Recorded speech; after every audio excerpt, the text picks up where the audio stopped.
सो है एवरीवन, हम इस वीडियो में डिस्कस करेंगे high weightage topics in organic chemistry. तो सबसे पहले आता है हमारे जीओसी बहुत ज़्यादा हाई वेटेज चैप्टर्स है एंड पिछले 6 सालों में इससे 17 क्वेश्चंस पूछे गए हैं। तो फर्स्ट टॉपिक है हमारा नॉमेनक्लेचर, देन उसके बाद है मेथड्स ऑफ प्योरिफिकेशन, देन उसका क्वालिटेटिव एनालिसिस और उसके बाद हमारा आइसोमेरिज्म होगा, reaction intermediates and electronic displacements जितने भी हमारे हैं, यानी कि जैसे कि हो गई हमारी हाइपर कॉन्जुगेशन या फिर रेजोनेंस इफेक्ट, ये सब इफेक्ट। फिर हमारा आता है हाइड्रोकार्बन्स में chemical properties of alkenes and aromatic hydrocarbons is very important, और इनकी प्रिपरेशन और केमिकल रिएक्शन तो जाननी बहुत ज़्यादा ज़रूरी है और ये बहुत हाई वेटेज है। इसमें भी 6 साल में 16 क्वेश्चन आ चुके हैं। देन हमारा है halo alkane and hello arenes. इसमें हमारी केमिकल प्रॉपर्टीज़ और and stereo chemical aspects of nucleophilic substitution is very very important, and इसमें क्लासिफिकेशन, प्रिपरेशन और रिएक्शन मैकेनिज्म तो आते ही आते हैं। अगेन हमारे पास है फिर अल्कोहल, फिनॉल एंड ईथर। इसमें ज़्यादातर क्वेश्चन पूछे जाते हैं अल्कोहल और ईथर से, जो कि हार्ड क्वेश्चंस होते हैं और इनकी अलग अलग केमिकल प्रॉपर्टीज़ जानने बहुत ज़्यादा ज़रूरी है हर एक फंक्शनल ग्रुप के इस चैप्टर के। देन आता है हमारा aldehyde ketones and carboxylic acid. फिर उसमें आते हैं हमारी chemical reactions of aldehyde and ketones, बहुत ज़्यादा इंपॉर्टेंट है। बेसिकली जो नेमिंग रिएक्शन है इसमें बहुत इंपॉर्टेंट है। देन इसकी जो मेथड्स ऑफ प्रिपरेशन है वो बहुत ज़्यादा इंपॉर्टेंट है। उसके बाद आता है अमाइंस चैप्टर्स।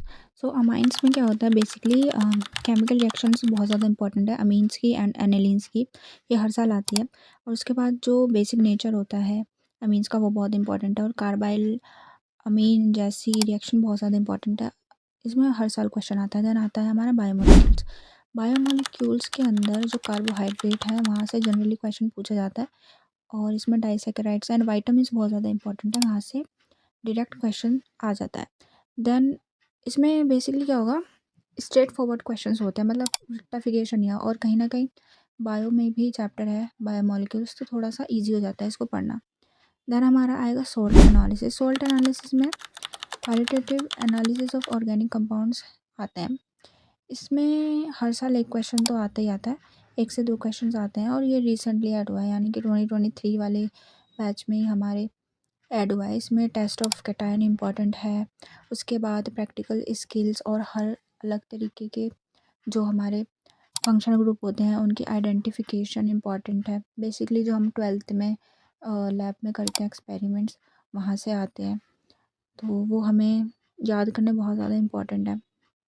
और इसमें मीडियम डिफ़िकल्टी के क्वेश्चन ही आते हैं, अगर हम कर लें जेईई मेंस के पीवाईक्यूज़ कर लें और कुछ जो एडिशनल क्वेश्चंस होते हैं हमारे बैच के अंदर, उससे इसमें हो जाएगा।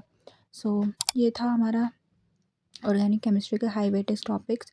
आई hope you guys are healthy and just focusing on your syllabus and revision.